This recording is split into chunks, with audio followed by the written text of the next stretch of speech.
Have you ever wondered how the universe began, how big it is, how it will end? One of the films you're about to see will explore these questions. The films will also demonstrate the difficulties of exploring space to get the answers. Hello, I'm Jim Lovell, here to introduce another volume of America's Achievements in Space, a history of the U.S. space exploration prepared by the Eastern Press using NASA's official photographic records. William Shatner of Star Trek starts the program by taking you back 10 to 15 billion years to the beginning of the universe. You'll see vivid pictures of what we found in space and hear what the astronomers believe will happen in the future. It's an entertaining presentation that makes inconceivable distances, sizes, and times easy to grasp. Here, too, is the account of Apollo 13, showing how hazardous spaceflight can be, even after 2 successful landings on the moon. Fred Hayes, Jack Swikert, and I were headed for the moon in 1970 when an oxygen tank exploded. It was a life and death situation. We had to convert our landing craft into a lifeboat, using its rockets, its oxygen, and batteries to get home. 11 years later, NASA proved it possible to shuttle men and instruments in a reusable spaceplane. The Space Shuttle Columbia was scheduled in October 1981 to become the first spacecraft to fly a second time.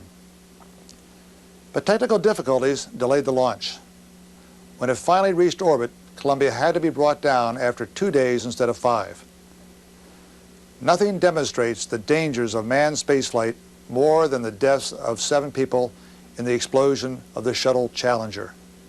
On the other hand, the reaction to this tragedy has illustrated forcibly the will to press on, to push ahead to the next horizon, to answer the next question. Knowledge and danger, as you are about to see, are partners in space exploration.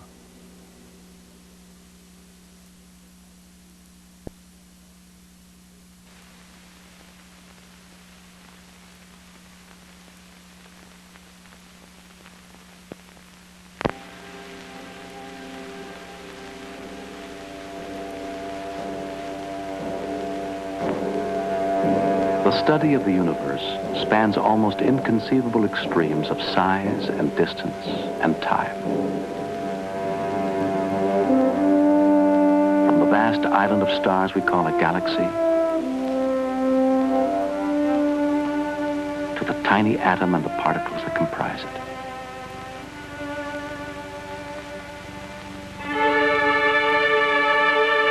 From cosmic events that occurred billions of years in the past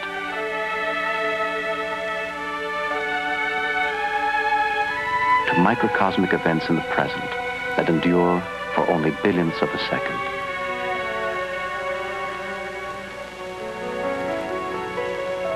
To explore the universe at these extremes, the scientist builds instruments that extend his reach and his vision. His great telescopic eye has the light-gathering power of 1 million human eyes. It peers not only into the depths of space, but far back in time, since the light it now observes may have left its source when dinosaurs inhabited the Earth.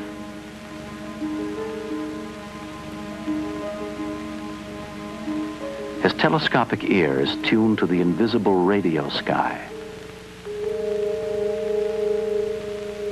It detects not objects, but the radio regions associated with them, and at distances far beyond the range of the largest optical telescope. But the radio waves and the visible light that pass through the Earth's atmosphere to these ground-based telescopes are only part of a broad spectrum of radiation, most of which is blocked by the atmosphere. So electronic instruments are lifted above this murky and turbulent layer, airborne by rockets, by balloons, in unmanned astronomical observatories, in manned laboratories, and in spacecraft orbiting the planets. Instruments probe the near and distant environments of space and open new windows on the universe.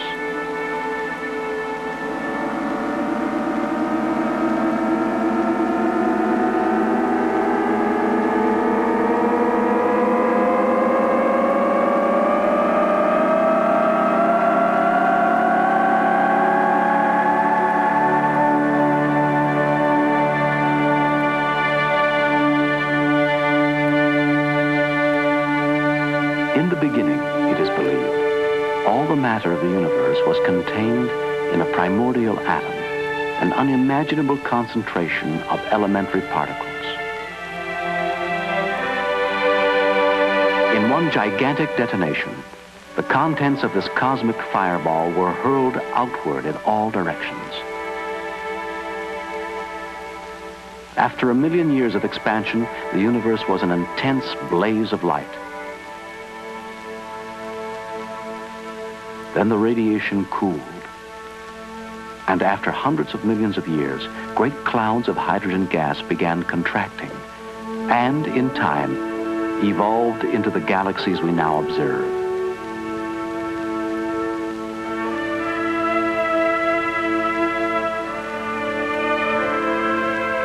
Inside these galactic whirlpools, smaller fields of gravity condense hydrogen into stars. Stars are inconceivably hot. So hot, they sustain thermonuclear reactions that transform hydrogen into heavier elements.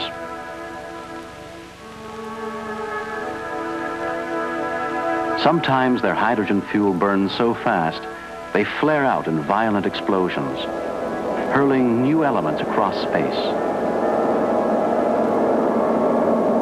Like a great wind, the radiant energy of starlight drives these clouds of dust and gas throughout the galaxy.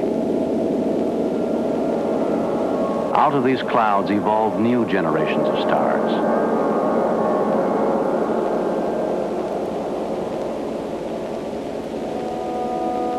More than half the stars in our galaxy travel in groups of 2 or more, orbiting around a common center of gravity.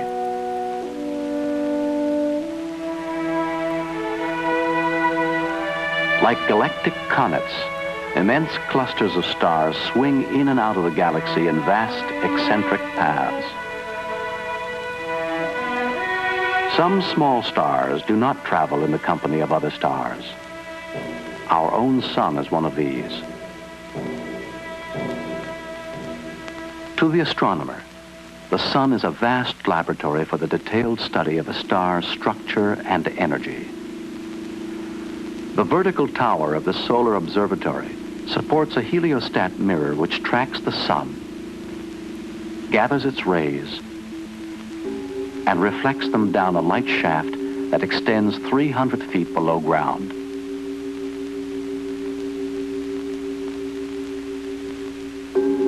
At the end of the shaft, the rays are cast back to an observing room where minute-by-minute changes across the face of the sun are observed. Another mirror projects a light beam to a spectroscope, an instrument which splits the light into its component colors, a visible spectrum. The dark lines that cut across the spectrum band are produced by the radiation from the sun's interior shining through its atmosphere. Each line is the signature of a chemical element such as sodium, iron, calcium. It is this array of lines that forms the code which describes the properties and motion of a star. By narrowing the view of the sun to a single line of the spectrum, each level of the solar atmosphere can be photographed, and each reveals a remarkably different aspect.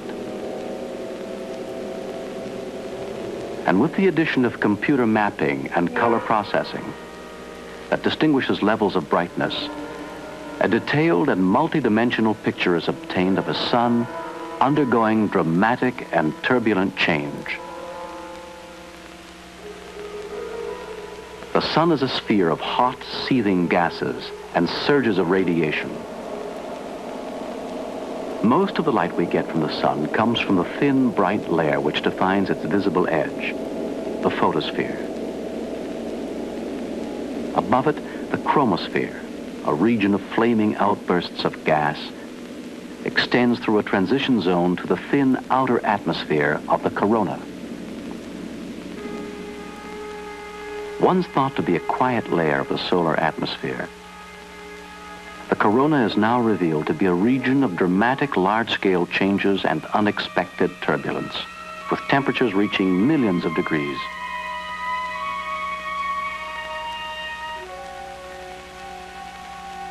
Deep beneath the sun's atmospheric shell is the core, a violent nuclear furnace.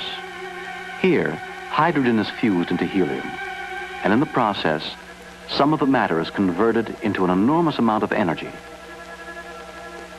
Radiating outward as a gas, it convects like a boiling liquid beneath the surface. The turbulent, bubbling motion is visible in the granular cells of the photosphere.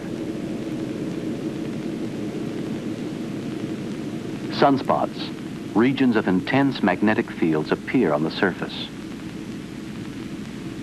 disappear in a few hours, or grow and persist for months in a mysterious 11-year cycle.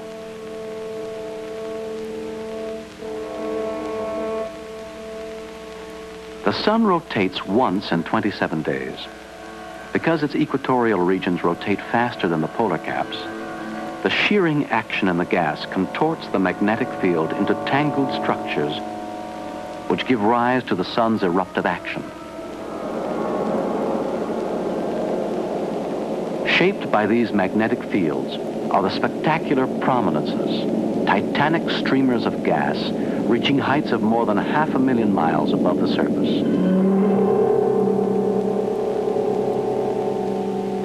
The greatest explosions in the solar system are flares, intense bursts of light erupting with the force of billions of hydrogen bombs. They move at hundreds of miles a second. Then, after minutes or hours, they fade away. The dark areas across the solar disk are coronal holes, which may provide new clues to the sun's interior, and may be a source of the solar wind that blows outward to the farthest planets.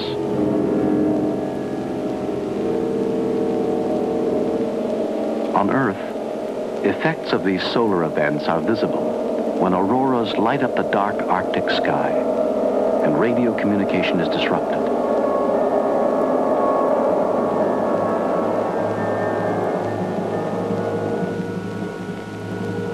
The sun is an average, middle-aged star.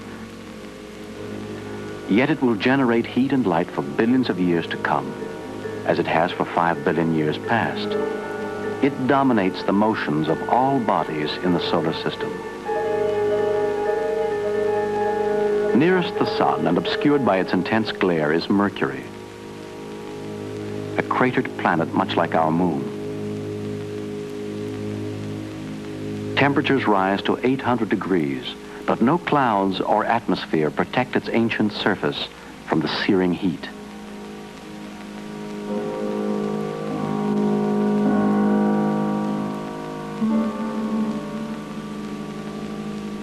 Moving outward from Mercury, we encounter Venus. Its perpetual cloud cover traps the radiant energy of the sun within an atmosphere of incredible pressures. From the surface, only a reddish glow reveals the presence of the sun.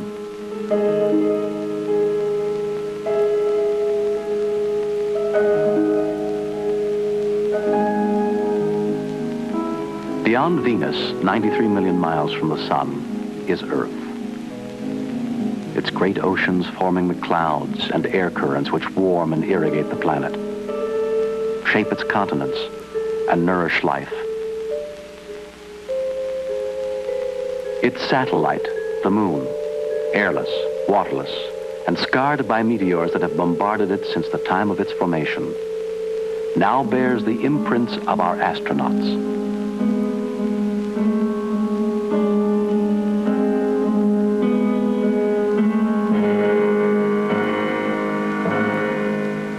The probe of the planet Mars has discovered a dynamic and evolving planet with unexpected geological features. A volcanic mountain, many times larger than the largest volcano on Earth. A vast and deep canyon extending for 2,500 miles. And dry, river-like channels that may have been carved by running water.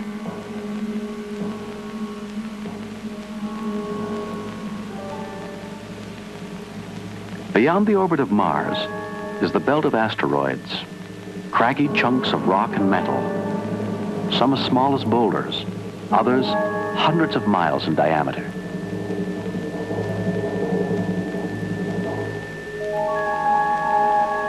About 500 million miles from the sun, we encounter the first of the giant gas planets, Jupiter, the colossus of the solar system, more massive than all the other planets combined. Deep beneath the maelstrom of clouds that band its surface is a primordial atmosphere much like that in which life awakened on Earth millions of years ago.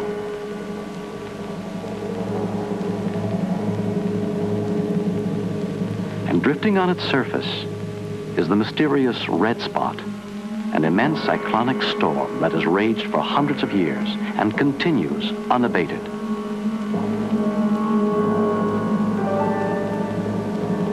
Radiating more energy than it receives from the sun, and circled by 14 moons, Jupiter is like a miniature solar system.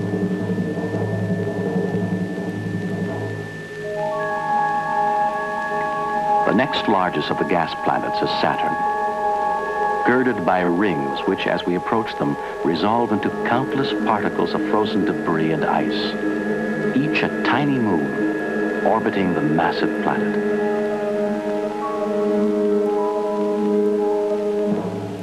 And as we continue past the frozen worlds of Uranus and Neptune, we arrive at the outermost planet in the solar system, Pluto. It moves in a dim twilight of unimaginable cold. The sun, 4 billion miles away, is only a brilliant light in the night sky.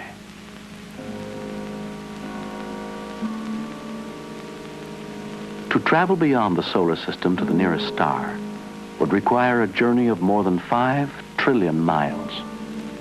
Yet our sun is only one of 100 billion stars, widely separated from one another in time and space, but all bound by gravity, and all revolving around the central core of our galaxy, the Milky Way.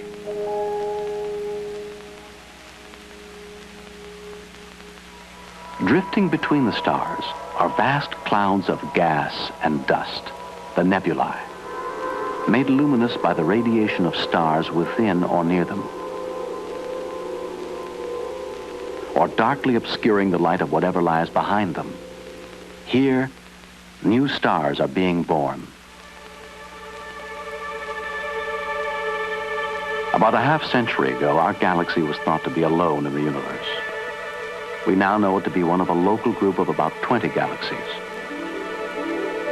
And strewn through the vast reaches of space are more than 10 billion galaxies, grouped in clusters as far as our most sensitive instruments can reach. Little is known about the evolution of galaxies, and why some are formless or irregular, others elliptical, and still others spiral-shaped.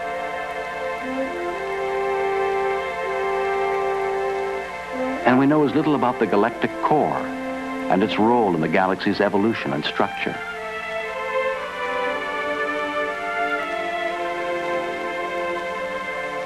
The problem has become more perplexing by the discovery that some galaxies are in a state of extreme disarray, exploding, ejecting gaseous matter, or interacting with other galaxies.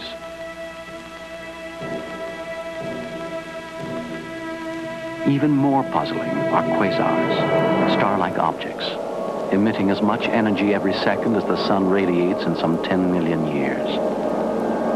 They appear to be among the most remote objects in space.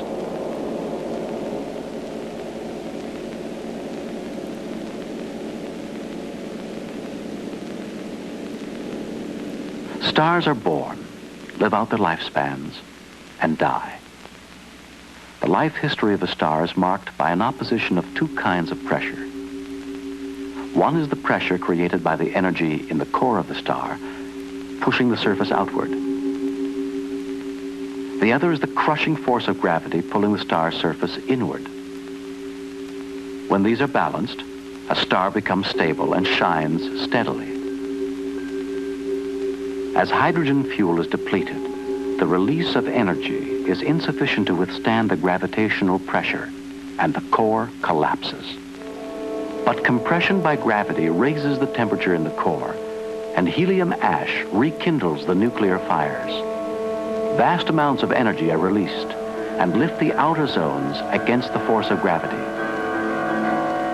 The star is now a red giant.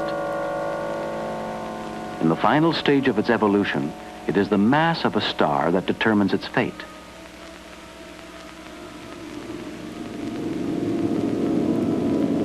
The Sun, a medium-sized star, remains stable for approximately 10 billion years. Then it will expand to 400 times its present diameter.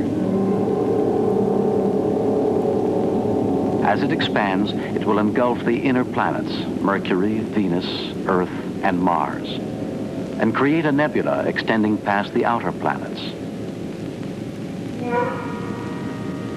After millions of years, its reserves of nuclear fuel will be exhausted, its outer layers will have dissipated, and only a white dwarf star remains, no larger than the Earth. Slowly cooling to zero temperature, it will end its life as a black stellar corpse. When a star more massive than the Sun reaches the red giant stage, the collapse of its core raises its temperature billions of degrees and triggers a spectacular detonation.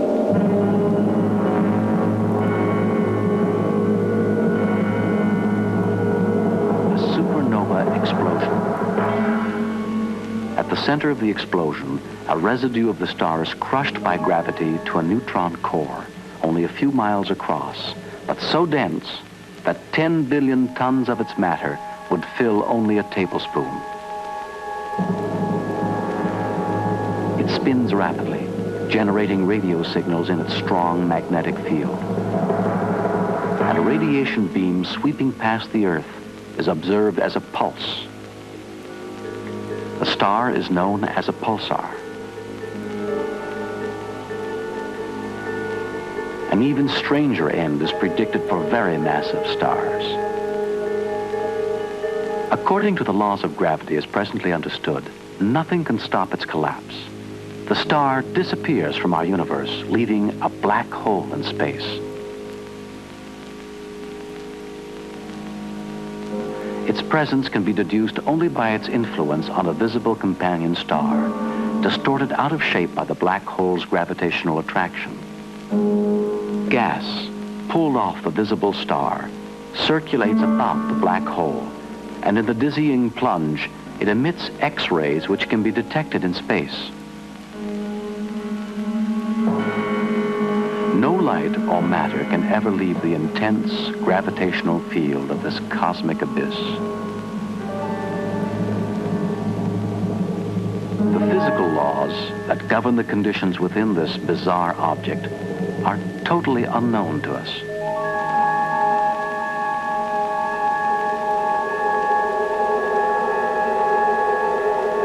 The evolving universe itself must come to an end. If it continues to expand indefinitely, the light of every star will in time be extinguished, and the galaxies will disappear into infinite darkness. But if gravity halts the expansion, the universe will fall back on itself. Galaxies will lose their separate identities. Stars will explode, and the sky will again be ablaze with light.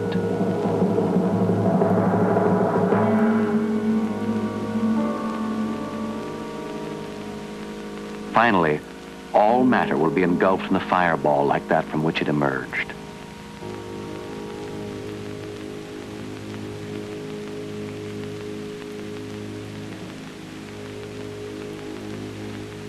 All things on Earth, living and inert, are formed from the elements forged in some distant and unknown star.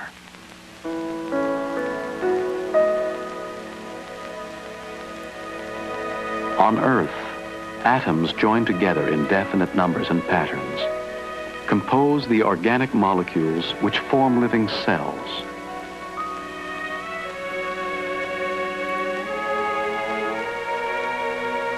Since the discovery of complex molecules in the chill vacuum of interstellar space, there is reason to believe that among the countless galaxies in the universe, there are stars orbited by planets favorable for the evolution of intelligent life. Is space travel to these planets possible? Time and distance may be insurmountable barriers. The spacecraft Pioneer, now speeding toward the outer planets and beyond, traveling at 35,000 miles an hour, would take almost 80,000 years to reach the nearest star, Alpha Centauri.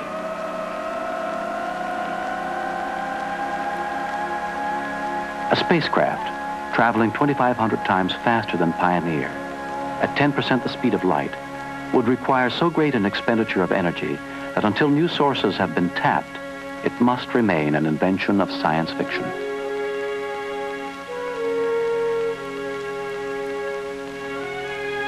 A more practical strategy in the search for extraterrestrial life is to tune in on radio signals traveling at the speed of light, beamed perhaps by creatures on the planet of some distant star.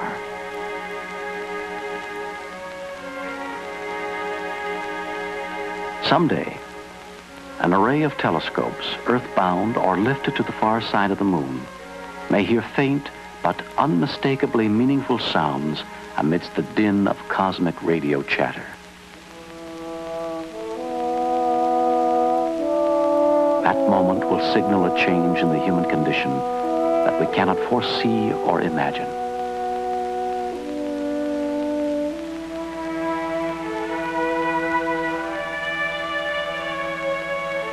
For man, wrote H.G. Wells, there is no rest and no ending. He must go on, conquest beyond conquest. And when he has conquered all the deeps of space and all the mysteries of time, still he will be beginning.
April 13th, 1970.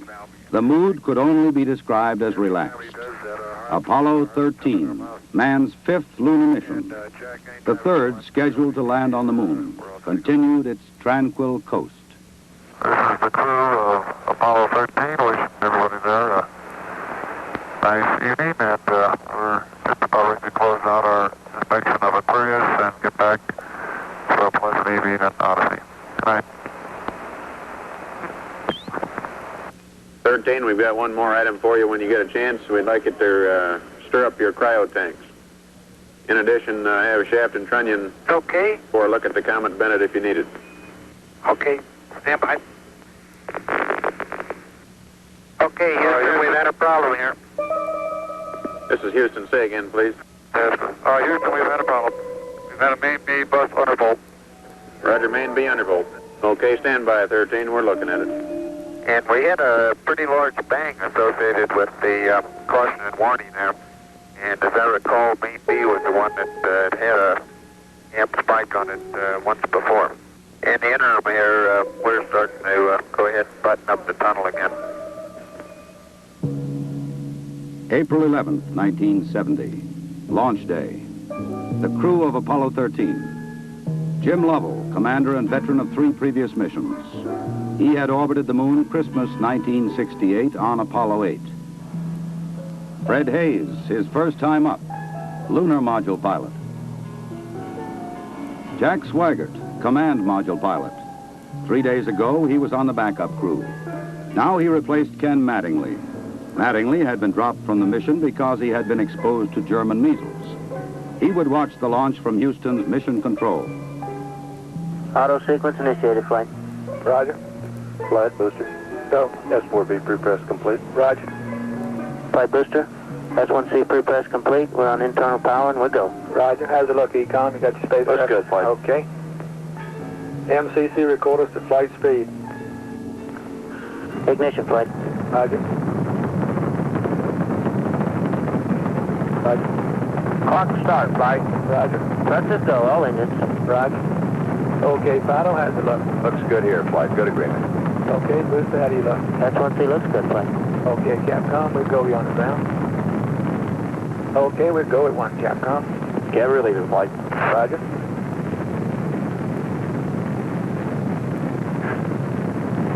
Booster, how do you look? We look good, flight. We'll go. Okay, Fido. We're go, flight. Looks good here. Guidance, how's it look? Good, flight. Okay, Econ, GNC. Looks good, flight. Looks good, flight. Okay, Surgeon. Looks fine. Through max fuel and we'll go, flight. Roger, booster. And go for staging, Capcom. Confirming board out, flight. Roger. Staging, flight. Roger. Flight fighter trajectory confirmed staging. Roger. Flight booster, then board out was way early. Okay. Flight confirmed. Number 5 engine down. Roger. Booster, you don't see any problem with that, though, do you? Negative, not right now, flight. All the other engines are go. The next step in the routine of lunar flight was to burn out of Earth orbit toward the moon, then pull free of the 3rd stage and dock with the lunar module Aquarius. At the controls of the command module Odyssey, Jack Swigert. We're hard docked, Houston. Roger, understand hard dock. Good deal. They pulled Aquarius away from the Saturn 3rd stage, the S4B. Okay, I can see the S4B now at the hatch window. Odyssey and Aquarius moved away from Earth toward the moon.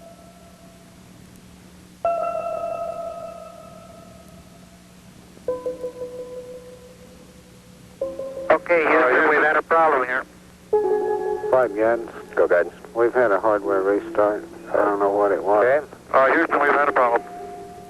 We've had a main B bus undervolt. You see an AC bus undervolt there, guidance? Or ECOM? Negative, flight. I believe the crew reported it. We got a main B undervolt. We may have had an instrumentation problem, flight. Roger. And we had a pretty large bang associated with the caution and warning there. The sensation I had, that I had felt a vibration accompanying the bang, not a large vibration or shudder. Is there any kind of leads we can give them? Are we looking at instrumentation? Or we got a real problem or what? We're reading 0 N2 pressure in fuel cell 1 and 13 PSI on fuel cell 3 O2 pressure. Okay, Barrett, what do you want to do? Open circuit fuel cell 1 and 3? That's firm flight.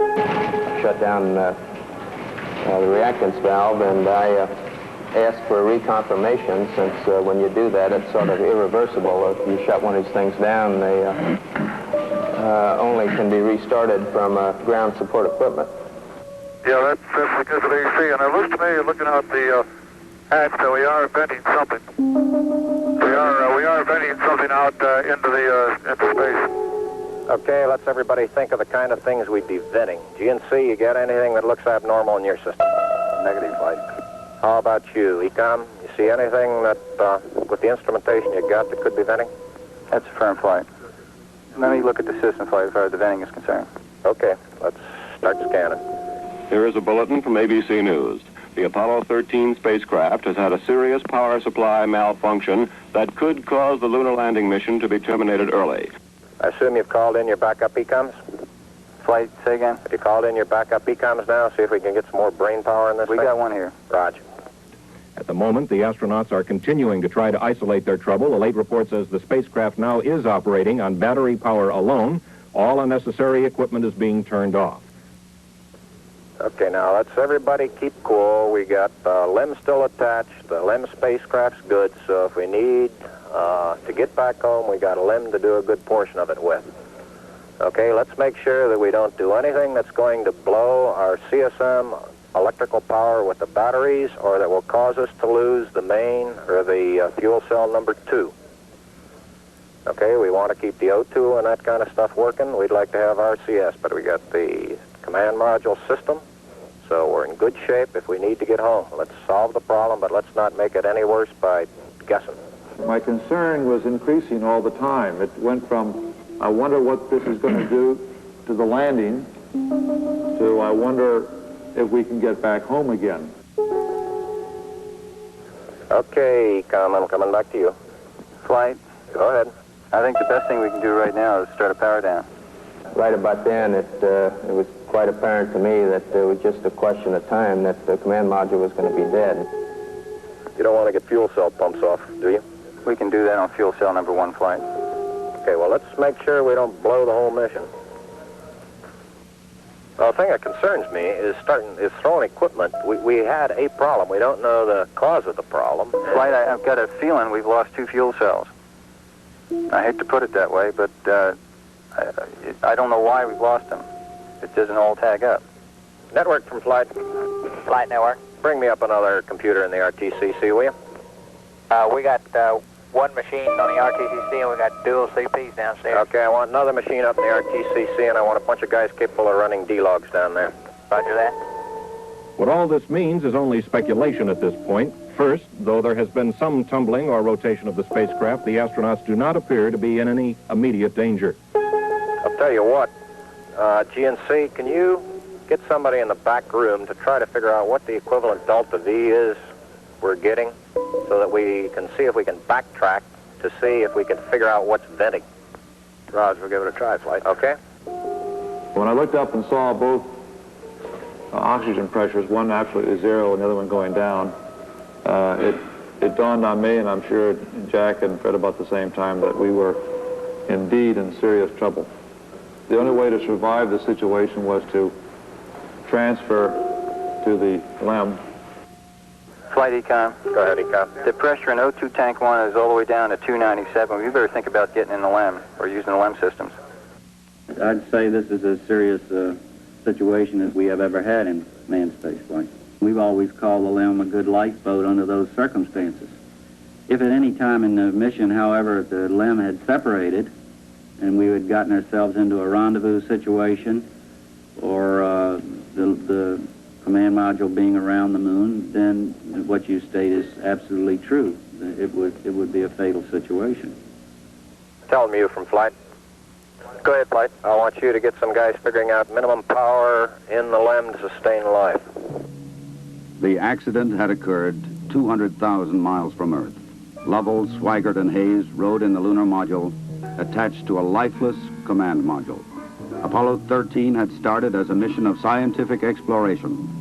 It was now a matter of survival. Since the command module was dead, except for the oxygen and power hoarded for re-entry, the guidance platform of Aquarius, designed to land on and take off from the moon, would have to be used. The first milestone, and I consider this after the accident, I guess, more or less the survival now. The first milestone was to get alignment on the LEM platform.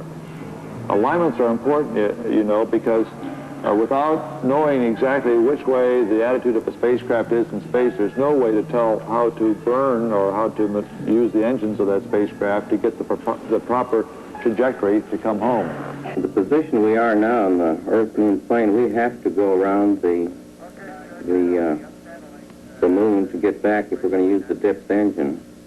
You would have had enough capability with the SDS engine, but of course we don't dare use that now. So we have to go to the backside of the moon and come back. To get into the correct orbit around the moon, the crew had burned out of a trajectory that would automatically bring them back to Earth. They would have to get back onto a safe course toward Earth. He needs to put his throttle to min also, Flight. Throttle to min? Yes, he's at 29% now, roughly. This maneuver again was completed on time, and because it was a manual burn, we had a three-man operation. Jack would take care of the time. He'd tell us when to light off the engine, when to stop it. Fred handled the pitch maneuver, I handled the roll maneuver, and I pushed the buttons to start and stop the engines. Aquarius, and you go for the burn.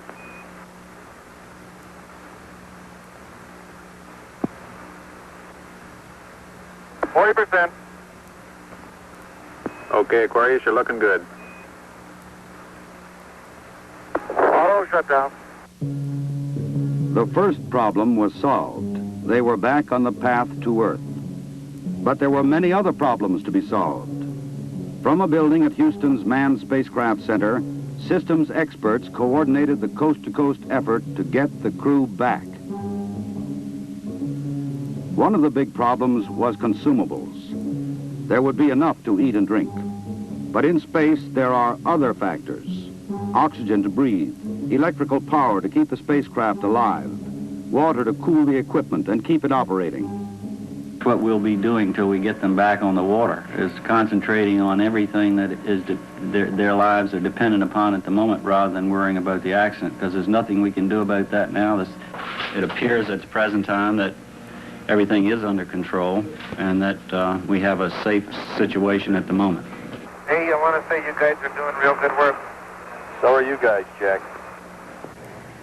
We are about 70 hours from home, and we think we have the situation in control. We've projected the consumables as I've described, and we have a plan for carrying out the rest of the mission, but there's going to be no relaxation at all as far as that goes from now until splash. There was a key decision to be made before Apollo 13 went behind the moon. Where to bring them down.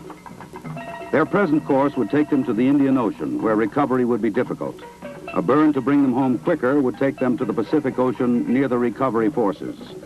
Bringing them home even faster would place them in the South Atlantic, again away from recovery forces. It was decided to take them to the Pacific.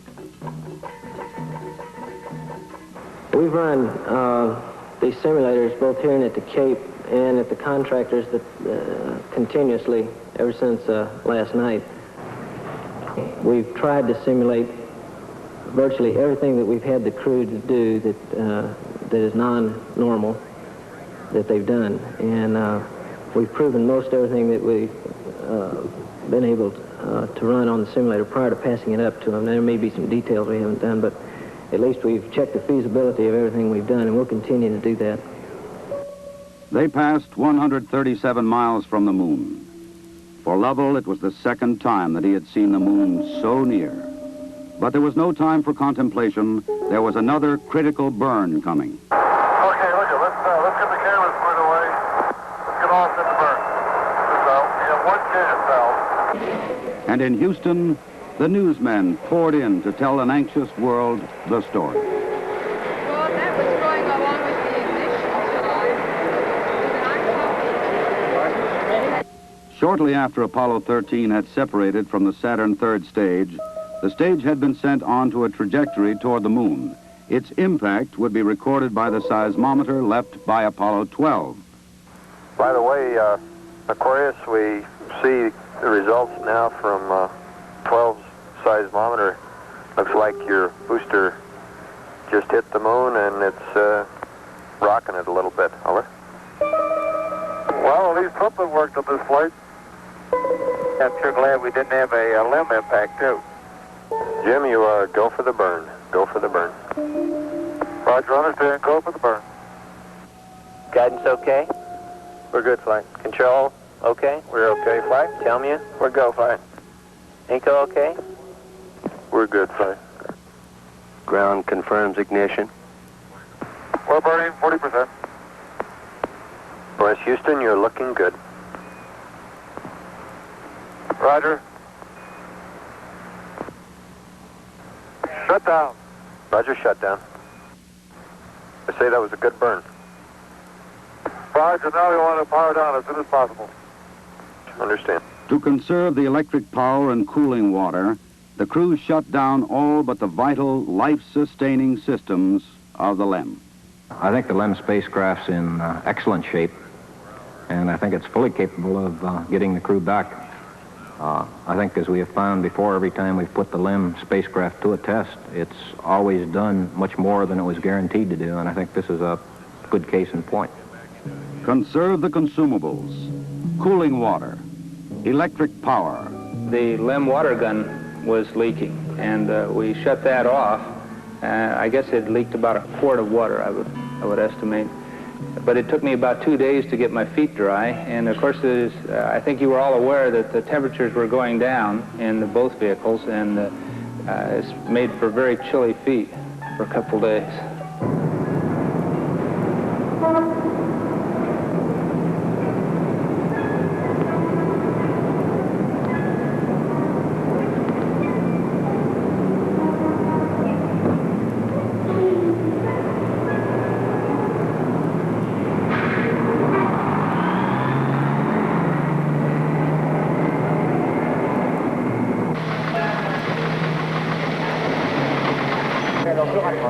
Ok, au revoir.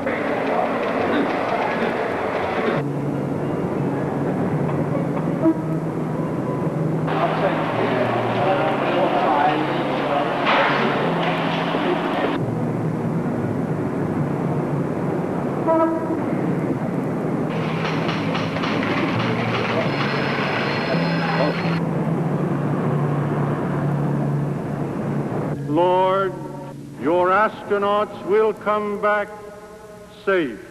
If I may be serious for one moment and ask the entire audience for a moment of prayer for the crewmen of the Apollo 13. We'll hold silence for a moment, please.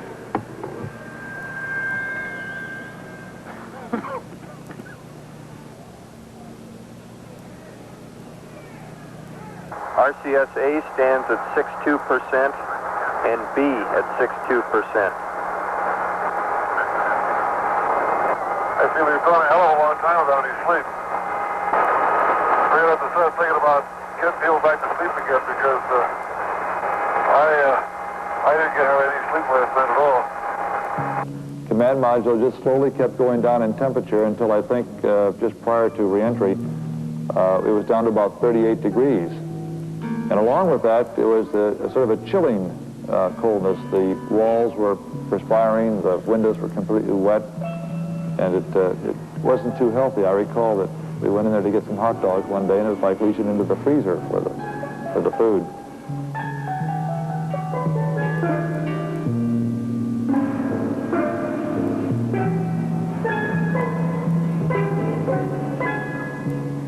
If you want my opinion of how they handled the situation when it happened, they handled it exactly like we'd expect them to. They were about as well on top of it as anybody could be, knowing what we knew, which isn't very much, I'll have to admit. But I think they did everything right within the knowledge that was available to us in a timely fashion, which is what all we expect of them. I think they did a beautiful job of it. We actually had a third little sleep restraint, which Fred then put on and buttoned up and kept a little bit warm. The astronauts faced another problem, their own exhaled breath. The lithium hydroxide chemical to take carbon dioxide out of the air was not sufficient in the lunar module. They would have to adapt the canisters from the command module to fit the hoses in the LEM. On the ground, an adapter was fashioned from materials the crew had available in the LEM. Cardboard from a checklist, plastic bags, and tape. After checkout in an environmental chamber, the directions for construction were sent up to Aquarius. At this point in time, I think the partial pressure of carbon dioxide was reading about 15 millimeters. And we constructed 2 of these things and put them online, and I think within an hour, the partial pressure of CO2 was down to 2/10. So you see that survival now became one of initiative and ingenuity, and it was one which the ground continually helped us along. We had all kinds of people on the ground trying to think of ways of extending our lifetime. There would be still another burn, a mid-course correction to get Apollo 13 into the narrow corridor through the atmosphere for a safe return to Earth. We're at burn attitude, flight. Knowledge. Ignition. Thrust looks good. Shut down. Hang in there, it won't be long. There were moments when I didn't know how much consumables we had, whether we could make it back or not, but in a situation like that, there's only one thing you can do. You just keep going, and you just keep thinking up where you can get more consumables. And so that's exactly what we did. On April 17th, they prepared for re-entry. After a small course correction burn, they jettisoned the damaged service module. FF. Copy that. And there's one whole side of that spacecraft missing. Is that right? The whole panel is blown out, almost from the base to the engine. Really a mess. Man, that's unbelievable. Next, they got back into Odyssey to jettison Aquarius prior to entry into the atmosphere. I'm jettison. Okay, copy that. Farewell, Aquarius, and we thank you. Okay, LOS in a minute or a minute and a half. At entry attitude, we'd like Omni Charlie. And welcome home. Thank you.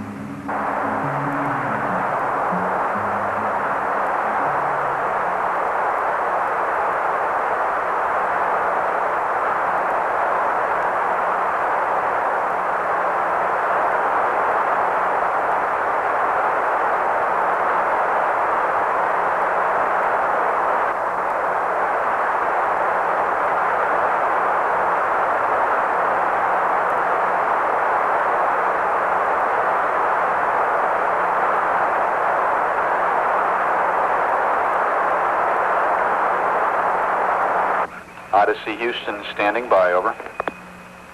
Okay, go over.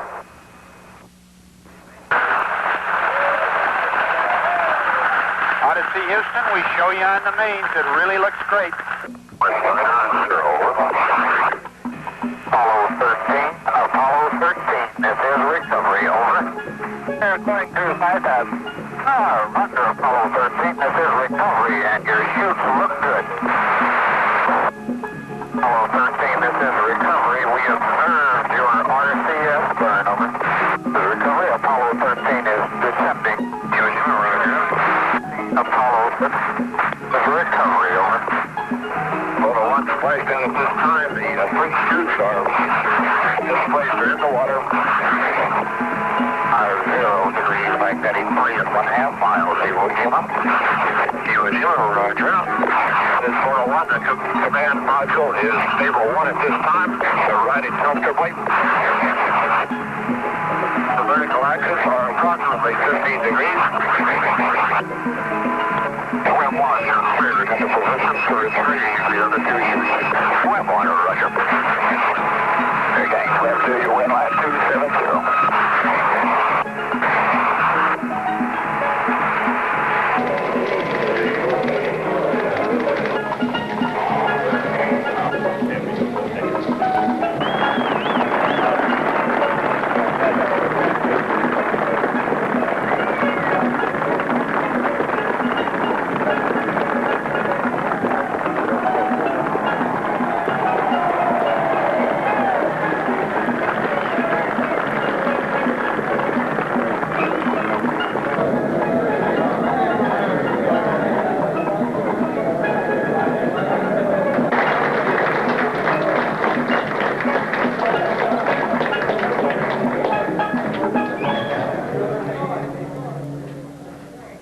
I recall Captain, that when I spoke to you on the phone, you said that you regretted that you were unable to complete your mission. I hereby declare that this was a successful mission. From the start, the exploration of space has been hazardous adventure. The voyage of Apollo 13 dramatized its risks. The men of Apollo 13, by their poise and skill under the most intense kind of pressure, epitomized the character that accepts danger and surmounts it. Theirs is the spirit that built America. Your mission served your country. It served to remind us all of our proud heritage of a nation, to remind us that in this age of technicians and scientific marvels, that the individual still counts, that in a crisis, the character of a man or of men will make the difference. GNC. Go. Surgeon. Go. Procedures. Go. AFD. Go. Network. Go. Computer soup. Go. Raj, network, give me an Amber. RTC on AFD conference. RTC's on the AFD conference. Okay, all flight controllers, let's play it cool.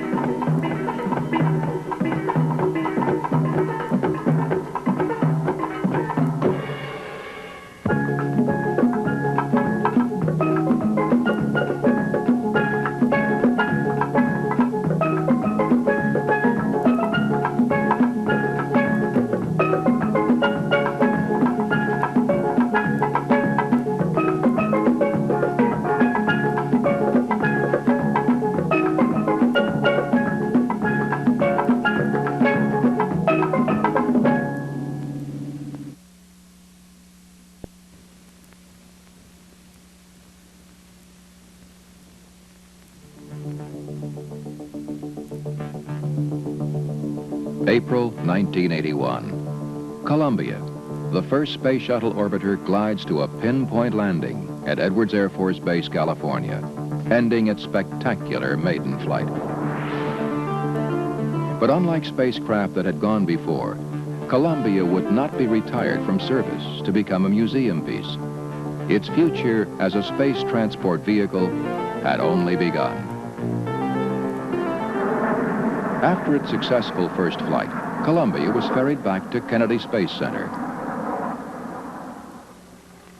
There, the process of turnaround was set in motion. There were system checkouts, minor tile repairs and replacements. An experiments package called OSTA-1 was placed in the payload bay. The package rests on a platform built by the European Space Agency. The Canadian-built remote manipulator system was installed. The system includes a 50-foot-long mechanical arm. In early August, Columbia was moved over to the Vehicle Assembly Building. Here it was mated to 2 new solid rocket boosters and an external fuel tank. 3 weeks later, it was rolled to the launch pad once again. Shuttle Flight 1 brought many firsts. Shuttle Flight 2 would bring another. The first time in the history of space flight that an attempt would be made to launch the same spacecraft a second time.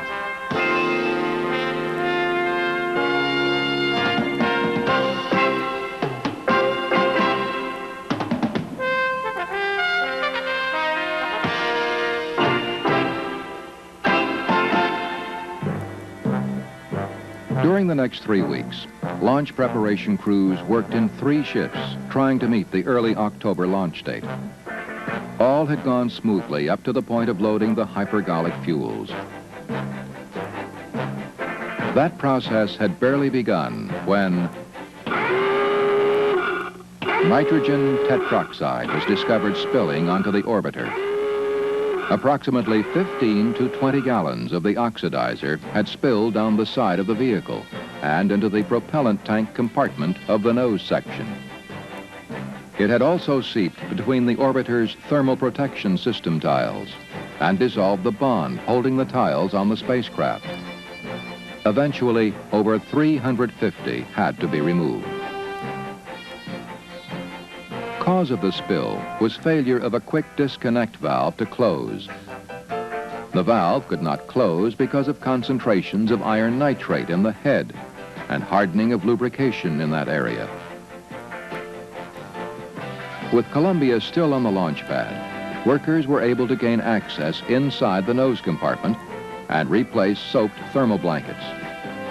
They were also able to reach the soaked tiles. Therefore, it would not be necessary to move back to the orbiter processing facility for repairs. The tiles were put through a very speedy decontamination process to remove the oxidizer. Within 3 weeks after the spill, all 378 tiles had been removed, decontaminated, and rebonded. Launch was rescheduled for November 4th. But Columbia was not destined to return to space yet. Only 31 seconds away from ignition, the launch computer halted the countdown. The pressure in the liquid oxygen tank was below the predetermined limit necessary for liftoff. Meanwhile, controllers were also becoming increasingly concerned about the high oil pressure in 2 of the 3 auxiliary power units. After analyzing this problem further, they decided to scrub the launch for the day. The APUs are vital to Columbia's safe ascent and entry, for steering the engines during liftoff, controlling the aero surfaces during landing, and for lowering the landing gear. It was suspected that oil pressure rose in the units because the filters were clogged. The problem would have to be solved before another launch.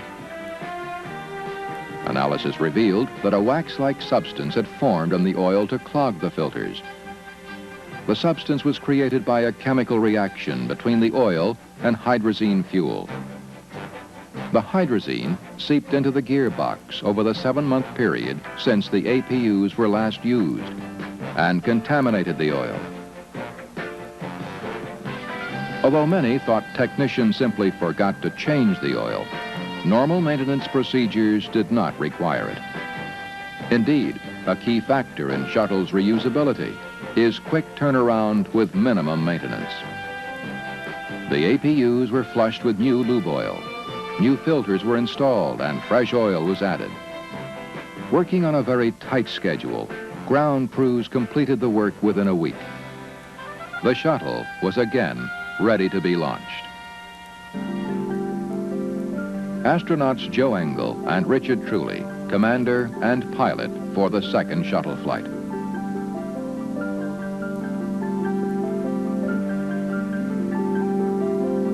Commander Engle, who joined NASA in 1966, was part of the backup crew for Apollo 14 and the first shuttle flight. 3 of his 16 X-15 flights went above 50 miles, qualifying him for astronaut rank. But he had not yet been in orbit. Nor had Richard Truly, pilot for this flight. Truly, who joined NASA in 1969, was capsule communicator for 3 Skylab missions and the Apollo-Soyuz mission. He was also part of the backup crew for Columbia's first flight. Both men had flown the shuttle before, in approach and landing tests at Dryden Flight Research Center in 1977. That was over 4 years ago. It was now 1981, November 12th to be exact. Richard Truly's 44th birthday. Countdown now being conducted by the launch sequencers on board the orbiter. The SRB nozzles have been moved to start position. T-minus 10, 9, 8, 7. We have go for main engine start. We have main engine start.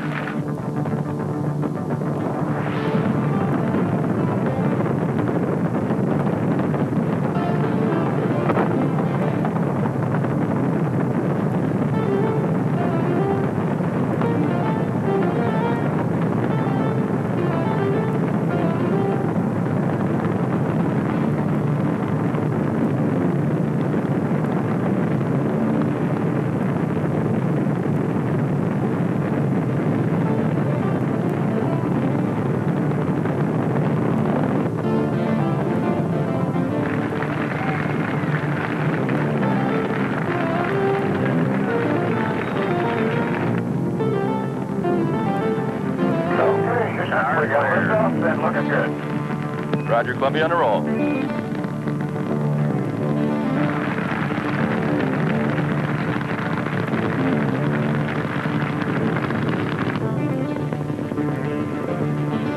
Columbia, Houston, you're go at 40. Roger, go at 40.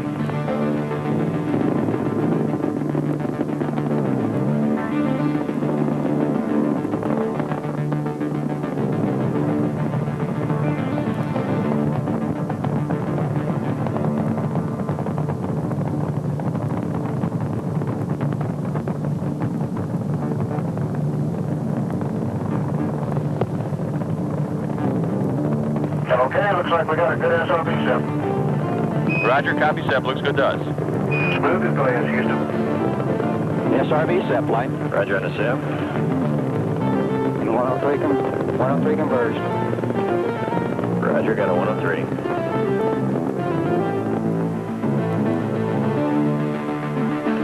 Okay, let's get a return status here. Fido. Go. Booster. Go. Prop. Go. Ecom. We're go. Eagle. Go. Okay, we're go to proceed past negative return. Mark, negative return. Roger that, sounds good.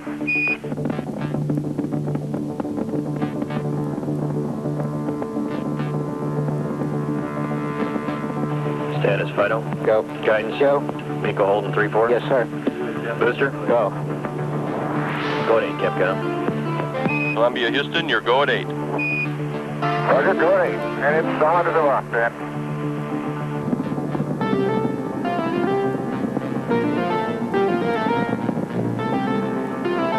Okay, Houston, we got a good Miko. Miko. Roger, we copy. Roger, Miko. And we got a Miko confirmed. And confirm. Let's get off the tank now. Got him IMU bytes flight, no problem, ignore him. Okay. Ignore the IMU bytes, Capcom. Columbia, Houston, you can ignore the IMU bytes. Roger, Houston, and we've had ET SIP. Roger on the SIP. Okay, let's get an Ohms 1 status here. Go on the nominal, Delta V, 141. Roger, Ohms 1 status. Booster. Go. Prop. Go. Ecom. Go. GNC. Go. Capcom, we're go for nominal Ohms 1. Go for APU off. Columbia, Houston, you're go for nominal ohms 1 for APU shutdown on time. Okay, Dan, and we're maneuvering to attitude now. Roger. As Columbia continued toward orbit, the SRBs parachuted to a safe landing in the Atlantic Ocean, 160 miles downrange from the launch site. They were recovered and will be used again on a later shuttle flight. All orbital maneuvering system burns were successful, putting Columbia into a 138-mile orbit around the Earth. We're certainly feeling the effects of zero G, fullness in the head and all that, but we're... The payload bay doors were opened to deploy the heat-dissipating radiators and expose the OSTA experiments. So began the many tasks of the 5-day mission that lay ahead. However, not long after achieving orbit, at about 2 hours, 27 minutes mission elapsed time, the crew reported a high pH level, indicating alkalinity in one of Columbia's 3 fuel cells. The cells, which produce electricity and water for the spacecraft and crew, are essential for operating the many systems on board. Flight controllers, having dealt with almost every conceivable problem during flight simulations, immediately began working to find a real-time solution to this problem. But meanwhile, the cell's capacity to generate electricity continued to deteriorate. At about 5 hours mission elapsed time, it was decided to take the fuel cell offline and safe it, drain it of all its energy. This would prevent a potentially dangerous reaction from occurring that could damage the spacecraft. But according to a mission rule made pre-flight, the failure of a fuel cell would reduce the 125-hour nominal mission to a 54-hour minimum mission. A mission management meeting was held to decide whether to enforce or override the rule, whether to come home after 54 hours or stay up for the full duration. At a press conference on day 2 of the mission, Johnson Space Center Director Christopher Kraft explained why the decision was finally made to shorten the mission. Well, we certainly don't have any other problems on board. I think that we think it's the prudent thing to do at this point in our test program. We think we can really get everything out of the mission that we have planned with the exception of time. So we just felt from a more prudent position, we had thought it out very carefully pre-flight that was the best thing for us to do. Indeed, virtually everything was gotten out of the mission that was planned. All high-priority objectives were accomplished, and 90% of the overall objectives were completed, even though this was a test vehicle on a developmental flight cut short 71 hours. Of top priority were the remote manipulator system tests, completed on the morning of day 2. Sally Ride, first female capsule communicator, guided the astronauts through the tests. And we've got a great picture from camera Delta of the arm going down into the cradle. Hey, good. I tell you, the old eyeball looking out the window is the best alignment device, I think. And now we got a picture of the PLT moving the arm.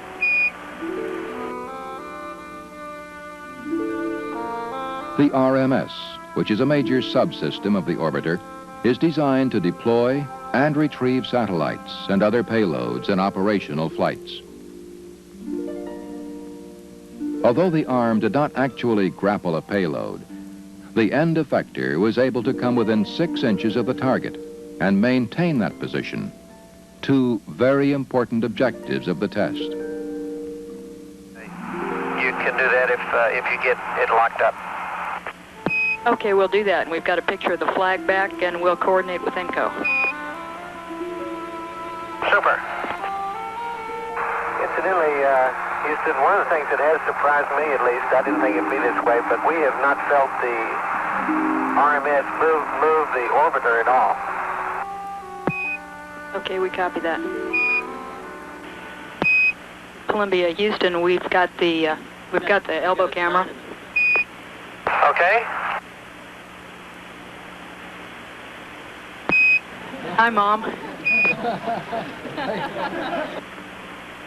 In addition, all 5 operating modes of the system were evaluated, ranging from manual operation by the astronauts to a completely computer-controlled operation. The 3.5 hours of tests done on the arm proved highly successful. A real tribute to the designer, the National Research Council of Canada, and the builder, Spar Aerospace Limited.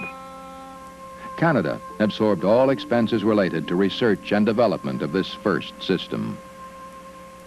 The first package of scientific instruments to be flown on Shuttle from NASA's Office of Space and Terrestrial Applications was designated OSTA-1. Although all the visual results are not yet available from the Shuttle data takes, each experiment has already flown on aircraft or satellites. The Shuttle imaging radar instrument used side-looking radar to create map-like images of the Earth's surface, showing relief. When supplemented with previously recorded Landsat satellite data, which could identify rocks and vegetation types, the composite revealed geological structures of a type which could possibly contain valuable mineral deposits, such as oil. With the OSTA experiments mounted in the payload bay of Space Shuttle Columbia at an altitude of 160 miles, worldwide data was obtained, proving that sensors previously used on costly individual satellites could now be flown in groups on Shuttle, along with low-cost commercial-grade sensors that could only be flown on aircraft before. This will greatly reduce the cost of such experimentation in the future, putting it within reach of low-budget researchers. The ability to map Earth from space also demonstrated the potential for these instruments to map other planets, yet unexplored, even through dense cloud cover. as the shuttle imaging radar experiment was able to do. At the end of the second day, Mission Control had a special visitor. Joe, Dick, this is Ronald Reagan. Hello, Mr. President. Let me just say, I'm sure you know how proud everyone down here is, and how this whole nation, I'm sure the world, but certainly America, has got its eyes and its heart on you. Well, thank you very much, Mr. President. We're awfully honored that we've got the opportunity to take part in this. We certainly do appreciate you taking the trouble to show all the people working on the space shuttle how much you care, and it makes us mighty proud. Well, I care, and again, God bless you both, and all of us here are watching with great pride. Thank you very much, sir. Thank you, sir, very much. Thank you. With all the Priority 1 objectives completed, the crew was ready to come home. Entry and landing would be their last test. We're 7 minutes, over. Roger, and the port door is coming closed, and I want to at least get it close here and stop, and then we can talk. Okay, that sounds good, Richard. KL operators, assume all of you have checked the configuration. I'd like to come around the horn and get a go-no-go for the deorbit burn. Fido? Go. Guidance. Go. He's still maneuvering to attitude. Understand. DPS? We're go flight. Command? Go. ECOM? Go. Eagle? Go. GNC? Go. Prop? Go. Booster? Go. Surgeon? Go. Inco? Go. Ops? FAO? Go. Payload? Go. Arrow? Go. Okay, Capcom? Columbia, Houston, we have a go for the deorbit burn. 3 minutes remaining in this pass. Super. Thank you, Rick. The landing, like the first mission, would be at Edwards Air Force Base in California.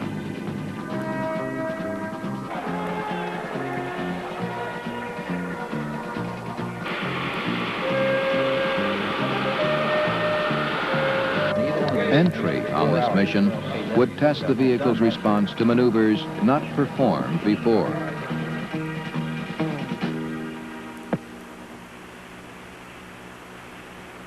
And the roll reversals will still be as updated. At Columbia, Houston, the roll reversals will still be as briefed. There will be no significant effect on that early turn on the first roll reversal. Over. Roger, understand. Thanks, Rick.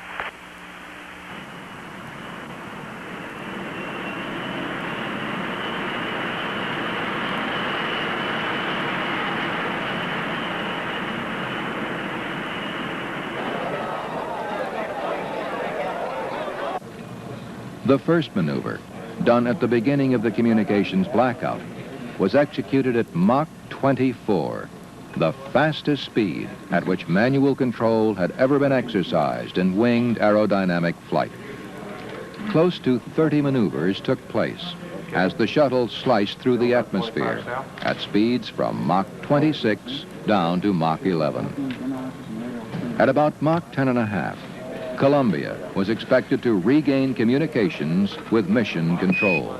Columbia, Houston, through Buckhorn, configure AOS. You're about 25 miles south of ground track. Your nav is good. Your energy is good.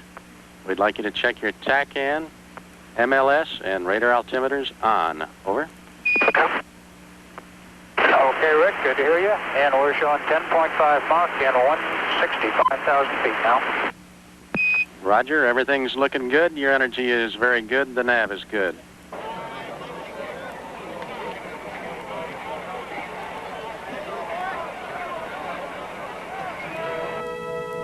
The first visual sighting of Columbia was aided by plumes from reaction control system jets, which were fired during a pitch Out of maneuver. 100,000 feet, Mach 3.6. You have positive seats.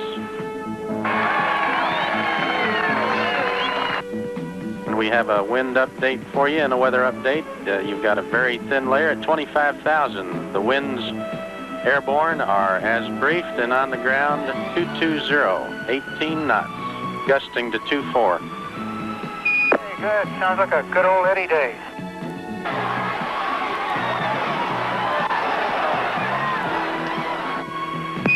Columbia, Houston, we show you intercepting the hack, and a reminder you've got the strong winds out of the west. Now out of 38,000 feet. Okay, thank you, Rick.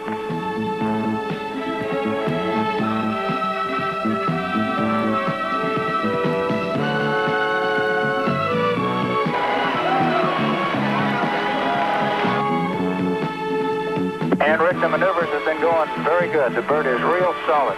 Good, solid bird all the way. Well, we love hearing it.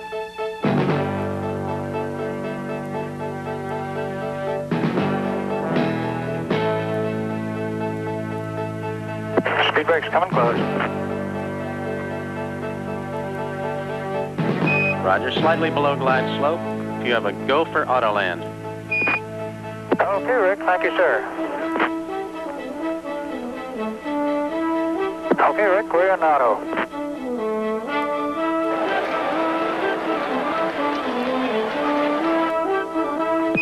Check speed brake auto. Okay, speed brake, body flap auto, everything's auto. Thank you.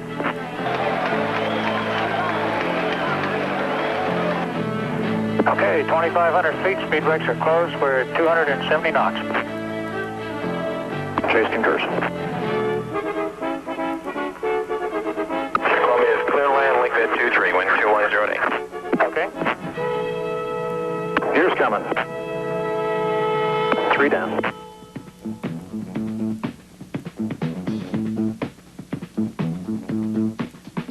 $100, 50, 30, 20, 10, 5, 3, touchdown. Nose gear 15.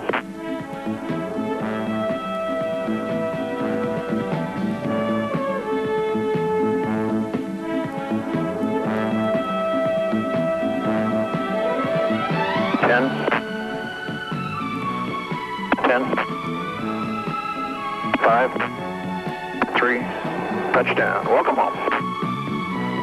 Thank you, Chase.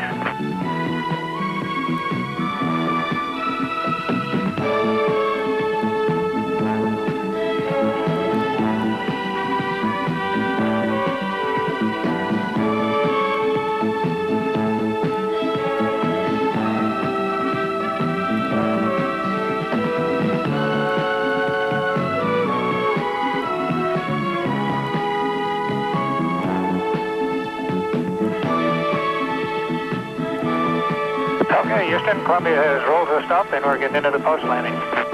Okay, Joe, it's a great day for the Ace Moving Company. Welcome home.